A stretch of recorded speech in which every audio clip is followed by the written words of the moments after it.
There is no way of knowing exactly who we're drawing. Well, unless you looked at the thumbnail and read the title.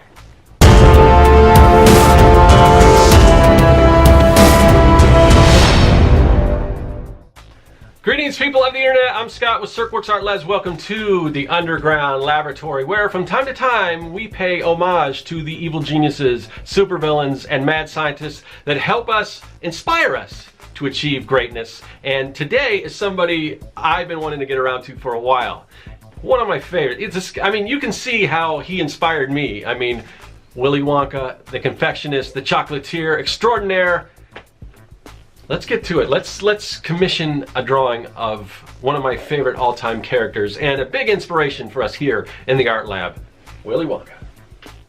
Okay, this is another inductee that is very near and dear to my heart and a major influence on me and the branding for Serkworks Art Labs. If you've seen my website or my Comic-Con booths or anything that references Serkworks Art Labs as a brand, you'll notice that that style is sort of Willy Wonka meets Rube Goldberg meets Dr. Frankenstein, but definitely leaning more towards the Willy Wonka side. Not so dark and foreboding as, say, like Frankenstein's Labs, but a bit more vibrant and colorful and full of wonder, like Willy Wonka and the Chocolate Factory, only with, mad scientists as a product rather than candy.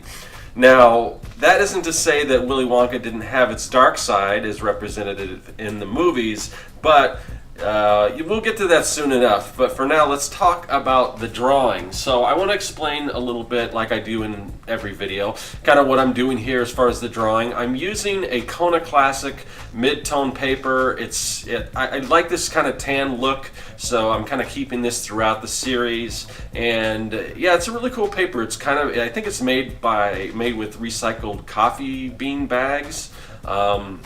So that's kind of interesting. So it's recycled, and it's just got a nice look to it, a nice texture and everything, and I really like the way the colors lay down, as you'll see. But for now, we're just doing the sketch, so we're doing a little gesture, and now I'm trying to kind of fill in kind of what the look of the character I want. And to do this, I use a Cola Rice pencil, and they come in different colors. This particular one is crimson. Sometimes I'll switch and do different colors, but usually for this I like the crimson on the. It seems to kind of blend in pretty well with the Kona Classic mid-tone paper.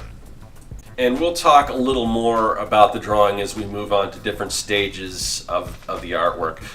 Willy Wonka was created by writer Roald Dahl and introduced in his 1964 children's novel, Charlie and the Chocolate Factory. Dahl is famous for being an author of a number of beloved children's classics, including James and the Giant Peach, Matilda, Fantastic Mr. Fox, Witches, the BFG, and the sequel, Charlie and the Chocolate Factory, Charlie and the Great Glass Elevators. Many of his books have been made into movies. No sequel to Charlie and the Chocolate Factory yet, but there have been a number of remakes, and we'll talk about those. Of course, there are a few different versions of Wonka that I could have referenced. Most depict him as wearing a top hat, a coat usually with tails, a big bow tie, and usually he has a cane.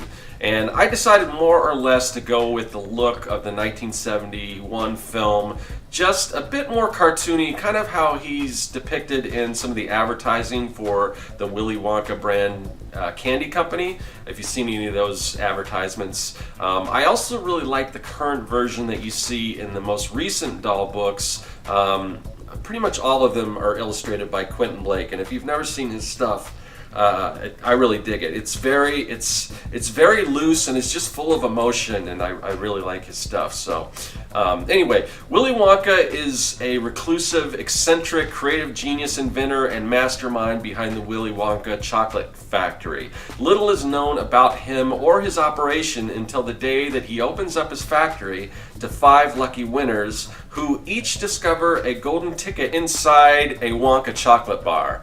The lucky winners are the greedy Augustus Gloop, the spoiled rotten Veruca Salt, the cereal gum-chewing Violet Beauregard, the television-obsessed Mike TV, and the poverty-stricken boy with the heart of gold, Charlie Bucket. Ultimately, all of the children's behaviors cause them to be ejected from the factory until only one kid remains, and that's Charlie. The book has been adapted into 2 feature films, a stage play, and most recently an animated remake of the 1971 film Willy Wonka and the Chocolate Factory, featuring the addition of the cartoon cat and mouse duo Tom and Jerry. So let's talk about the original film. The idea of adapting Dahl's book came when director Mel Stewart's 10-year-old daughter asked him to make a movie out of the book, which was one of her favorites. Coincidentally, producer David Wolper was looking for a vehicle to promote Quaker Oats' new chocolate bar. The movie went into production and the chocolate bar was rebranded as 2 different bars, Willy Wonka's Super Scrunch and Peanut Butter Oompas. The film was released, and although it received positive praise from fans and critics, it wasn't a huge commercial success, and the tie-in with the chocolate bar was an even bigger disaster, as most of the chocolate ended up melting before it even hit the shelves. Fortunately, the film went on to find an audience on television and home video, and it's now considered a classic. And the Willy Wonka Candy Company also survived after switching their focus away from chocolate into other types of candy. Most famously, the Wonka brand, or the Wonka line, includes Everlasting Gobstoppers, Sweet Tarts, Laffy Taffy, Nerds, Bottle Caps, Fun Dip, Spree, and Pixie Sticks. Now, we'll get back to the movie in a minute or two, but I wanted to switch our focus back to the drawing and kind of tell you what I'm up to here. So, in order to color this piece, I'm using a variety of alcohol-based markers. I use Copic markers. Right now I'm using I think it's Pantone. Is it Pantone or Prismacolor? Sometimes I get those companies mixed up. But anyway, the Tria brand markers. And I don't know if they're still available in this form. I think they still make them, but they're a little different. But these are kind of neat because they have, 3 different tips.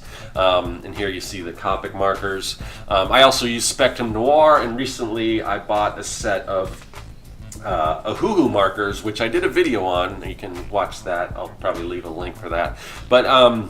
But yeah, any kind of alcohol-based markers I tend to like, and they all sort of work pretty good together. My favorites, of course, are the Copics, but they're a little pricey, so I just kind of mix them all up. But yeah, I like to add the color before I actually do like the inked line art, and you'll see that coming up. But let's get back to talking about the film itself. The original film screenplay was also written by Roald Dahl, but David Seltzer was brought in as an uncredited screenwriter, and they basically brought him in to rework Roald Dahl's script against his wishes, and it was Seltzer who added a lot of the musical numbers and rewrote the ending. And I don't know, he added a lot of the elements that I actually liked. He added the character of Slugworth, or kind of changed him from just a brief character in the book. So I really like some of the elements that he brought into the film, but it did cause Roald Dahl to disown the movie, mostly because he felt that the focus shifted away from Charlie to Willy Wonka. This, of course, was evident also in the name change from Charlie and the Chocolate Factory to Willy Wonka and the Chocolate Factory, which, the movie studio did that in part because they're trying to also, in addition to hopefully make a great movie, to promote the candy. So that was the reason for the name change. When most people think of Willy Wonka, the thing that comes to mind is Gene Wilder's iconic portrayal of the character. Wilder, who passed away in 2016, was an actor, writer, director, producer, and singer-songwriter who starred in many popular films, including The Producers, Blazing Saddles, one of my all-time favorites, Young Frankenstein, and 4 films that he starred along with Richard Pryor, including Silver Streak and Stir Crazy. Wilder agreed to take on the role of Willy Wonka under a few conditions. The main one was he wanted to be introduced using a cane and walking with a limp. And the crowd would sort of whisper to themselves that, Willy Wonka was a cripple. As Wonka limps towards the crowd, the cane becomes stuck in the ground, but he continues to walk until he realizes he no longer has his cane. Then he falls forward into a somersault, pops back up, and of course from the crowd there's a great applause. Wilder wanted to create the notion that Wonka could at any time be secretly lying. And if you've seen the film, you know that's pretty much how that scene played out. And I think it's a really nice touch because it created a lot of mystery around Wonka. What are his intentions? Is he a good guy? Did he lure these kids into the factory in some sort of elaborate plot to teach nasty kids a lesson? Of course, there are many theories surrounding Wonka's motives floating around on the internet, and you guys can read up on those. But now let's kind of move back again to the artwork. We'll kind of go back and forth, but now I'm at the inking stage.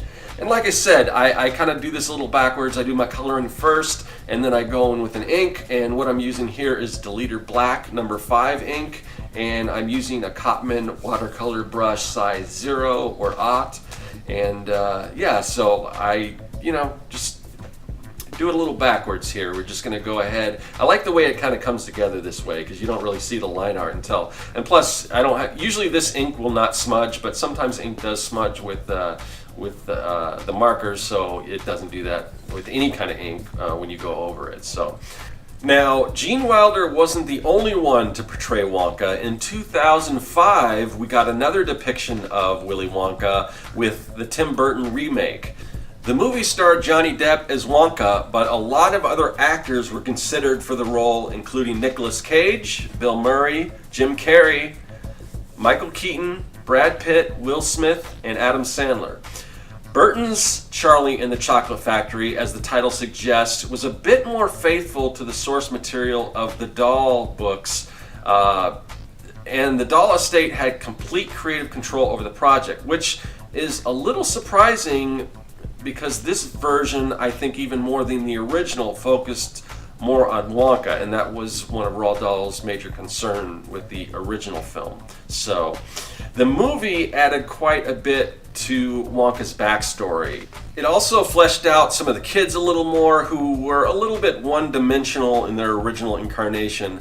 It also explained or kind of went in depth how Willy Wonka discovered the Oompa Loompas, and that was sort of hinted in the book. And was actually, the Roald Dahl book was actually pretty short, so it stands to reason that you would need to kind of expand on that for the film. Depp's take on the character really didn't resonate much with audiences or critics.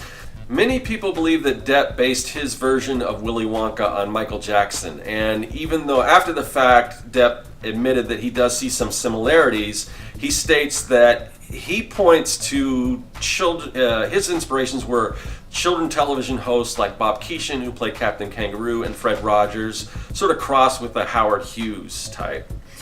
I myself wasn't really crazy about the way Wonka was presented, but I do think there's a lot to like about this film. I thought overall the casting was really great. As I mentioned, I think they fleshed out some of the kids a little more. And of course, anytime you get Tim Burton at the helm, I mean, he's had hits and misses, but I think visually and the cinematography, is just always amazing and really created just this fantastic new vision of, Willy Wonka's world.